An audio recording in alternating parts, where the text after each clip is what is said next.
Sir Ashok Gehlot का नाम आता है तो 3 और सेनापतियों का नाम आता है, जिसमें एक शांति धारीवाल है, महेश जोशी हैं और धर्मेंद्र राठौड़।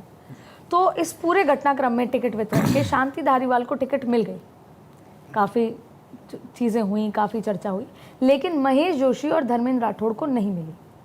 तो ऐसे में आपको लगता है कि उन दोनों के लिए वीटो यूज़ नहीं किया और शांति धारीवाल के लिए वीटो यूज़ किया अशोक गहलोत? देखो, वीटो तो हमेशा एक के लिए यूज़ होता है। वीटो का मतलब होता है किसी एक के लिए, 1 2 3 के लिए वीटो नहीं होता, फिर सिफारिश होती है, तो उन 2 के लिए सिफारिश रही होगी।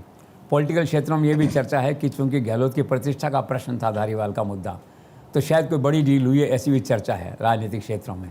लेकिन गहलोत ने अपनी क्रेडिबिलिटी कायम की धारीवाल को टिकट दिला के, और ये मैसेज दिया, आई एम द बॉस जिसे कहते हैं। धारीवाल का मामला फिर भी थोड़ा सा इन 2 से अलग है। जो स्क्रीनिंग कमेटी थी उसने धारीवाल के नाम की सिफारिश की थी इनिशियल स्टेज पे, पर धारीवाल लड़ने को तैयार नहीं थे। उनका कहना था कि मेरे पुत्र को टिकट दे दो, लेकिन गोगाई वगैरह कहना था कि नहीं भाई, पुत्र भाई भतीजावाद को टिकट नहीं दें। हालांकि बाद में दिए उन्होंने, लेकिन उसमें था कि नहीं देंगे, तो बात रुक गई। इसके बाद फिर बैठक हुई स्क्रीनिंग कमेटी की, तो कुछ लोगों ने शिकायत की सोनिया गांधी तक, पायलट कैंप के लोगों ने की होगी प्राइमरली जो है, कि क्या हो रहा है, धारीवाल का टिकट ही नहीं कट रहा है यहाँ पे। तो जैसे बात आई तो मैडम ने कहा is is the same man, मतलब क्लियर था कि टिकट काटना है एक तरह से जो है। और फिर उसके बाद में मल्टीपल सेशंस हुए, डिस्कशन हुए। Ultimately as usual Ashok Gehlot is the winner और धारीवाल को टिकट मिला।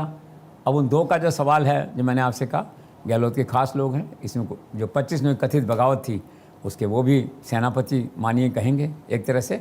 लेकिन इस बार इस दौर में न जाने किन कारणों से, जैसा मैंने कहा वीटो एक के लिए होता है, वो धारीवाल को ही निकाल पाए, 2 को नहीं निकाल पाए।